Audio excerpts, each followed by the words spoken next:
In this episode, I've had the pleasure of speaking with Amy Trough, who created a huge community for mompreneurs.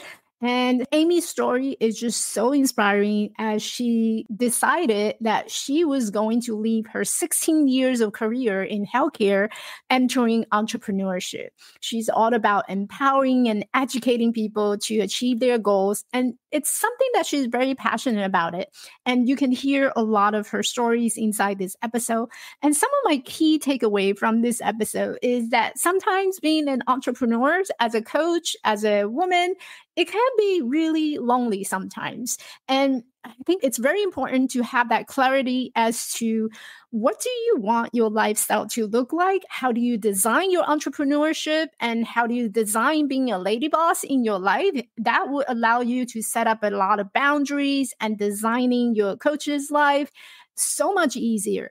And the other thing is that I think what Amy has shared in this episode is so valuable in the fact that having a community who can support you, where you can ask for help, is such a game-changing decision and feeling that you can have in your business because honestly, no one can do it all. So enjoy this episode.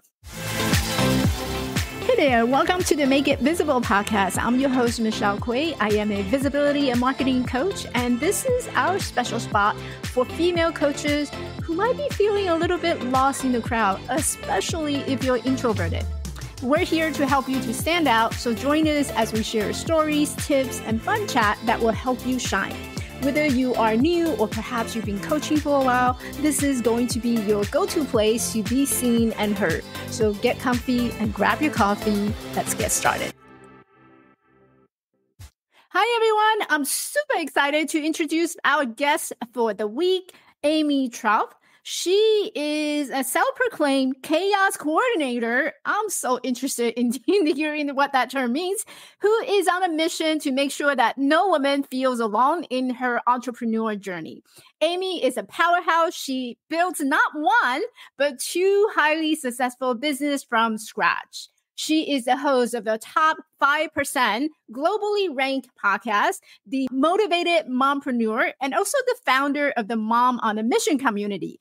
Amy pivoted from a 16-year career in healthcare to entrepreneurship, and she's all about empowering and educating people to achieve their goals, something she's very passionate about her entire career. And trust me, you don't want to miss this episode. Her energy is just very infectious.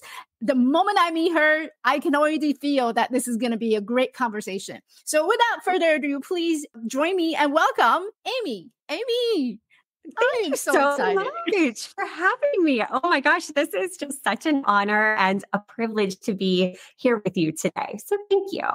I am so inspired when I went to your website, when I was looking at the community that you have created, all these amazing women sitting around the table and chatting away about their dreams and goals. I'm totally making this up because I know this is a conversation that's going on around that table. So why don't you give us a little quick spiel of how you got into coaching business and how did you get started? Yeah. So it was a journey that I've never anticipated being on. As you said, I come from a career in healthcare. I worked for 16 years in the outpatient physical therapy realm, and I thought I had life all figured out. On paper, I was checking boxes, graduate college, get married, have kids, have the house, have the cars. Like on paper, I was living my dream life.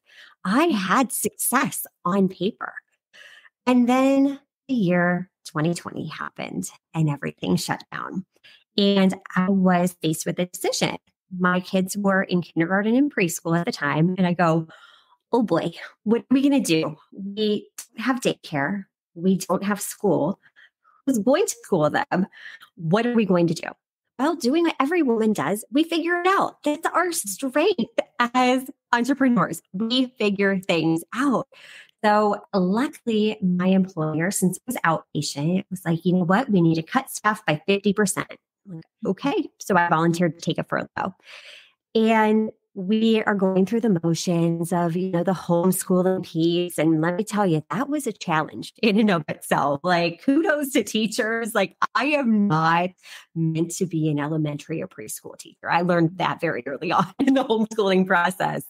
So once we made it through that, I still remember there was one day I was sitting in the yard watching my kids ride their bikes. And I'm going, you know what? I'm missing this.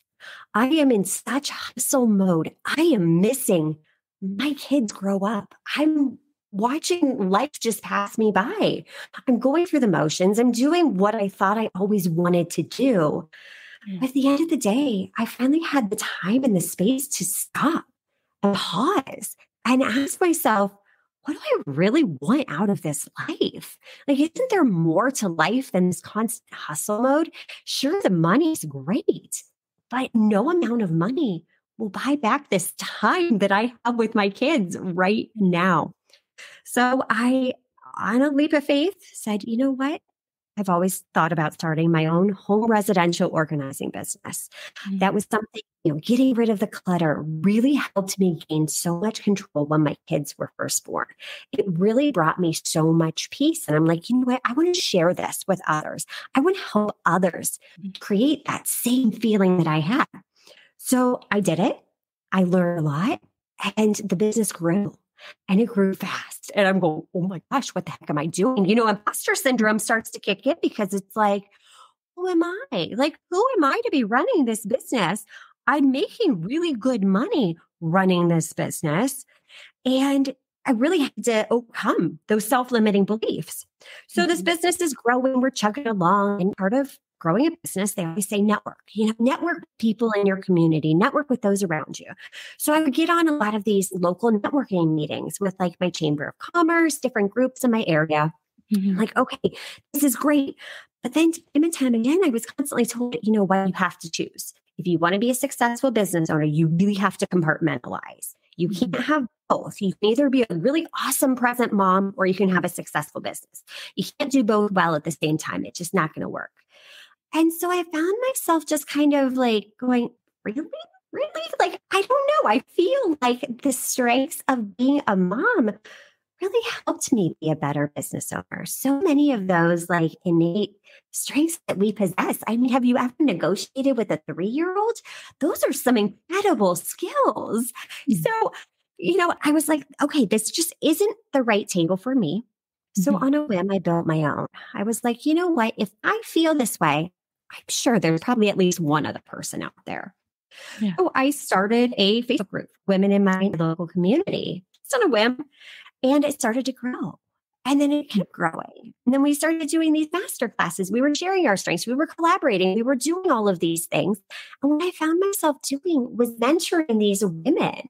Like, how are you juggling it all? How have you been able to grow this business without a business steward? How are you doing this? And so I was mentoring them. And I didn't even realize it at the time because I'm like, teach you what I know. I'm like, there's room for everybody. And I fell in love with it. They were seeing wins. And that just brought me so much joy. When I take the time to look back now, what I realize is I'm doing now what I've done my whole entire career, which is empowering and educating. I worked in an outpatient orthopedic version of the therapy. So we would take patients day one after a knee replacement through 12 weeks out. You have to set a goal. You have to reverse engineer it. There's going to be ups and downs. There's going to be self-limiting beliefs. There's going to be challenges that pop up. So now I'm able to do what I loved about that job, empowering and educating others to create the success that they desire. I love how you said that a lot of women feel pressure that they have to pick one or the other. I think walking into being an entrepreneur as a mom, it feels like if I were to have a successful business, I would have to sacrifice some of my time with my family or the time that I need to be with my kids and going to networking event, collaboration, and doing all these busy work. And I had to choose between the two. How did you cross that mindset of I have to choose, rather seeing that as a choice, but like embracing it with the fact that I can balance the two? Why not have the two? Right, exactly. I don't know. For me, I've always just been a very bullheaded person. And I'm like, you tell me I can't do something, and I'm going to be like, no, I'm going to figure out how to make it work. I'm going to do this. So for me, it was just really leaning into myself, getting quiet and looking inwards of, well, why can't I have both? Yes, society's telling me this, but here's what I really feel. And if I'm feeling it, sometimes we have to be vulnerable and be the one to go first and say, hey, no, I don't agree with that. And that's okay. I respect you. I respect your opinion, but I see things differently. And here's why. So let's challenge that a little bit. Let's create some change. So it wasn't easy because I will completely be upfront and honest. I am an introvert, like through and through. I was never on social media until I started my business, but I felt alone. And it was really like in digging inward and going, okay, if I feel this way, I'm sure someone else does. And so do I want her to continue to feel alone? No, because I feel alone. Let's link arms together and change that narrative. Because by changing the narrative, then we can make such a big impact, not only for us, but for our families, for our kids, for future generations. What has been the biggest challenge that you've noticed from your clients in terms of what makes them feel like they're feeling stagnant, they're feeling like stuck? What's been the biggest challenge? Yeah. So I think one of the biggest challenges is getting sucked into, I call it mom martyrdom. We feel like we have to do it all.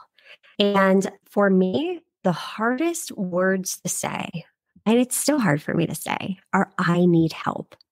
Because yes, you can do all of the things, but you cannot do all of the things well all at the same time. Asking for help is the highest form of self-care that you can give yourself because you are not meant to do it alone.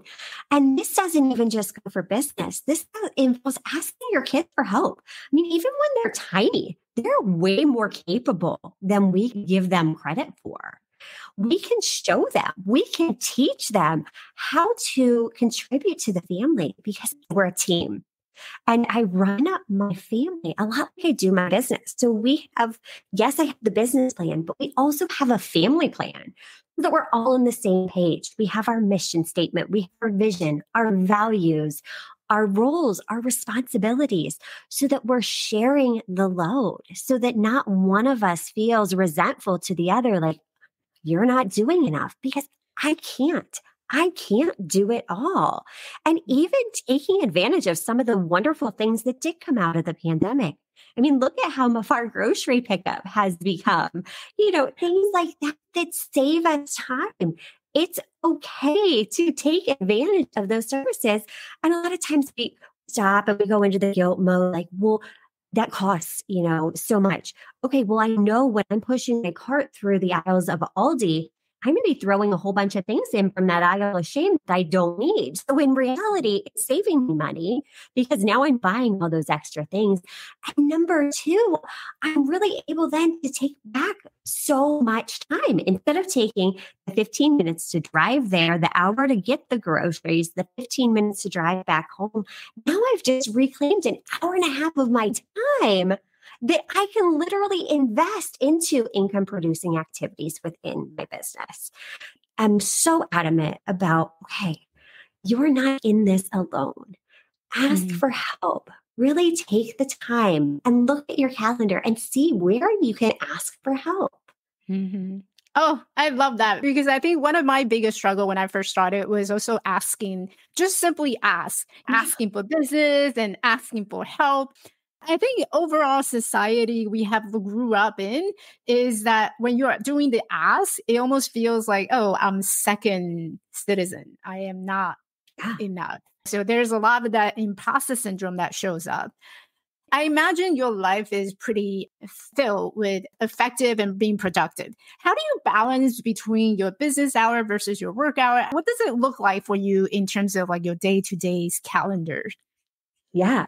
So for me, it's all about being intentional and having clear boundaries, because this is something I've struggled with a lot when I went from working full time, 40 hours a week. I was on a schedule.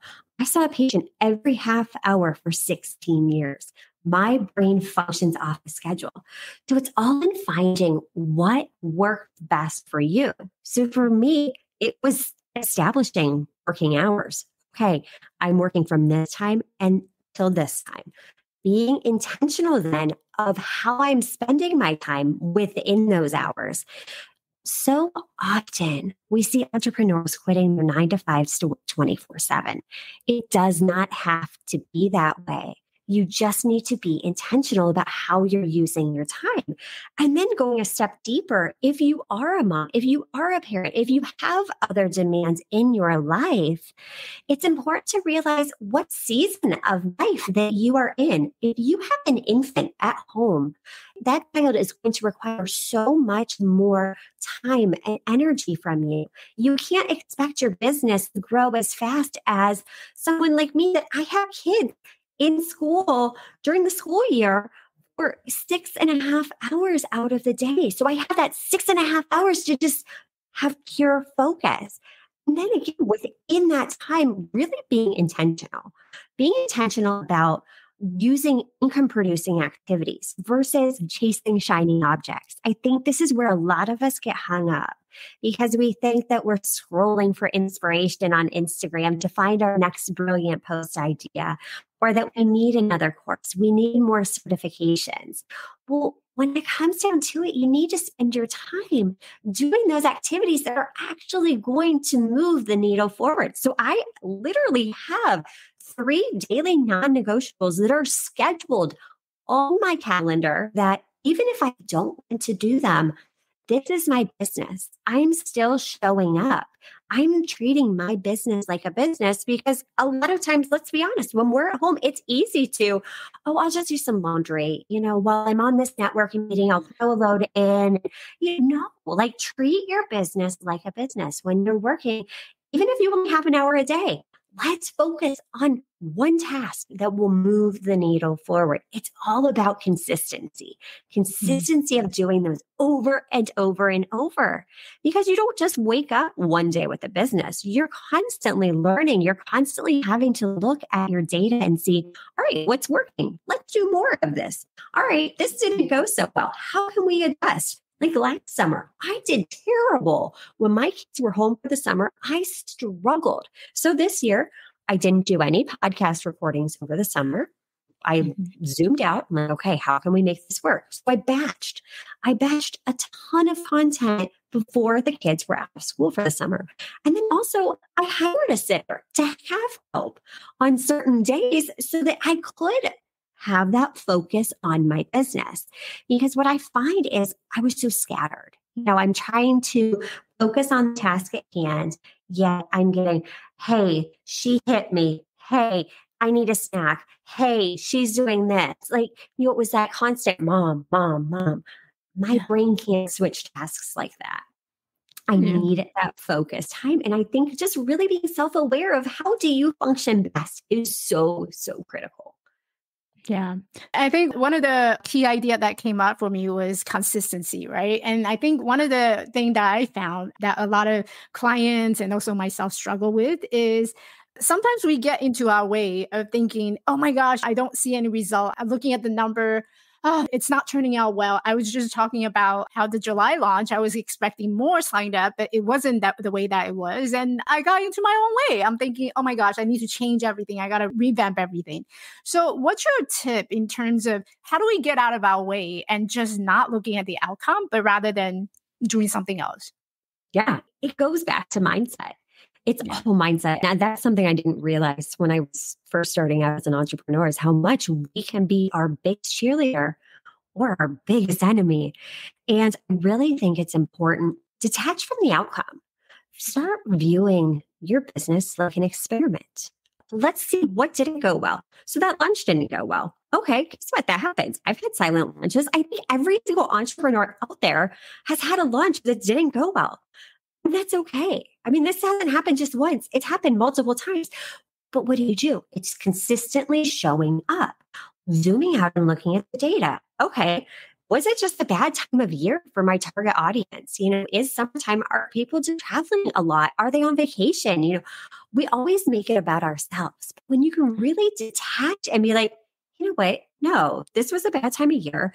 I really didn't talk about it as much as I thought I would. I didn't, have a solid email process. Maybe there was a glitch with one of the sign up links. Mhm. Really leveraging that data and detaching, going, you know what? This tells me nothing about my worth as a human being. It's just data. What can I do a little different next time to make it even better? And I'll tell you what, every single time I've had a silent launch, my next launch typically is one of my most successful then because I use what I learned. I identify those gaps and then you fill them and you make it even better. Yeah. They said there's no failure, there's only information. Like all the things Right. that you try and done are just information that's coming in and you learn from those information. Right. Yeah. And I think we all forget that we started at ground zero. Every single business started at ground zero. You have to keep going. You have to use the data and you can't make it about you and your worth. It's just Mhm. data. Yeah. Yeah. I'm interested to learn more about your community. Like, how do you work with Yeah. clients? What is your community about? Where do we find it? Yeah. So we started the membership community about 2 years ago now. And again, it was Mhm. just on a whim. And it wasn't until a while into it that we started growing it. And now we have all of these resources, trainings, we do happy coaching, we have templates, we have all of these things that help entrepreneurs build a business. So the membership is perfect for that early stage entrepreneur. It's like, you know what? I just need some of that strategy. I need some of that knowledge. We've got guest experts that come in every single month and teach us the newest, the latest, the greatest, because let's face it, things are constantly changing in business. And just like in healthcare, that's why you do continuing education. But here's the key. You have to implement what you know. I feel like we're living in such a world of consumptivitis mode. We're consuming, consuming, consuming. We have all these wonderful ideas, but we're not actually taking action. We're not implementing what we know. And that's the hard part is consistently doing the thing, especially when you're not seeing results at first, but doing it over and over and over because I am such a firm believer in that if you have the solution to a problem that someone has, it's your responsibility to share it with the world. That person is out there. And if you can sell it to one person, you can share that solution with hundreds of people. It's just a matter of standing out in a really, really noisy world. So that's what the membership's there for. It's just there to empower you with the resources you need for success. And then one-on-one clients, I take on clients that are more established in business that Mhm. have that business, but they're not getting the consistent income. They're hitting the 5K month, the 1K month, the 3K month, just all over the place. So what we do is we really dive into number one, clarity.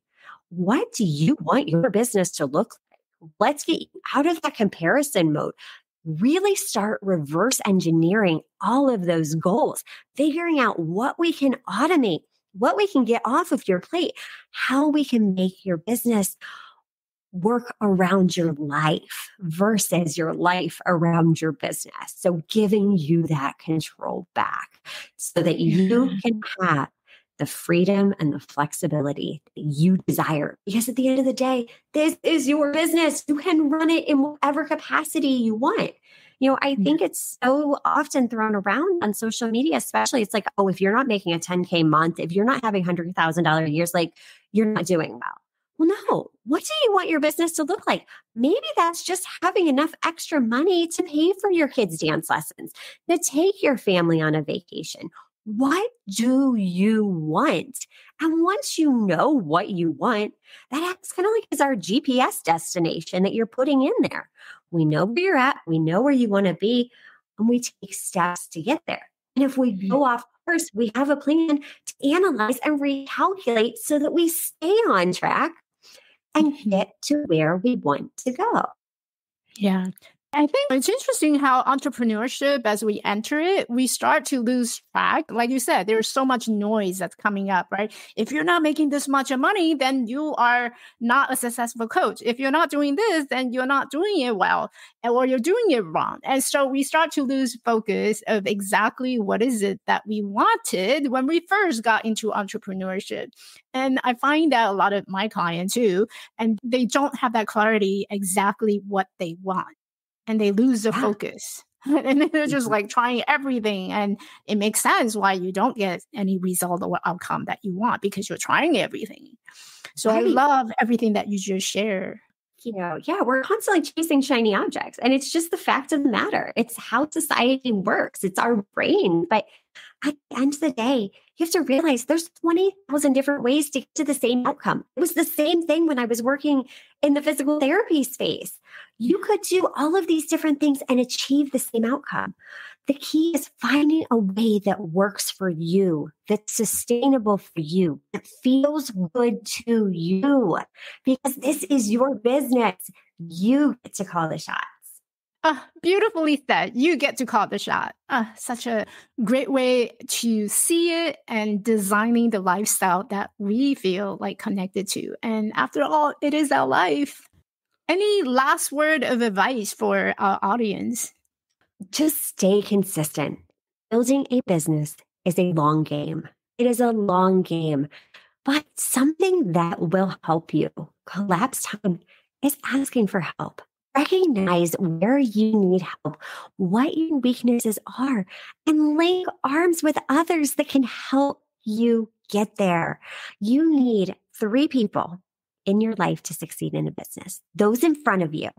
Learn from them. Borrow the belief. They're there to show you what you want is possible. Link arms with those beside you because they get you. They understand exactly what you are going through. You are not meant to build this business alone. And then be the light for those behind you. Make their journey a little bit easier because at the end of the day, it is so fulfilling to be able and go, hey, I was where you were. I recognize that you're having a hard time. How can I help you? Like really being there to serve others, not to sell others, serve them and help them on this journey because it's not easy. But if we can help each other, we will create such a beautiful world. Amy, you're such a big connector. I don't know where that comes from, but that word connector just popped into my head. I think you're such a big connector for all those around you. Be with the people who's ahead of you, be with the people who are at your level, and also be the person to inspire others who's behind you. I think that's just gold. Oh my gosh, that's so beautifully said. Thank you so much. Because when you think about it, there's so much abundance in this world. And it's just our brain saying, you know what, you have to compete, you have to compete. No, it's primal, it's survival. But once you realize, no, we all do things in a unique way. And that's our superpower. If we can be there to encourage each other and help each other, gosh, it gets so much easier. You're so inspiring. I'm so glad to have you on the show. Thank you so much, Amy. Thank you so much for coming. This was my pleasure. I always love chatting with you. Thank you. Thank you for listening to Make It Visible podcast. If you love this episode and want deeper support for your coaching business, head over to elevatelifecoaching.org and see how we can partner together to turn your passion into a profitable business.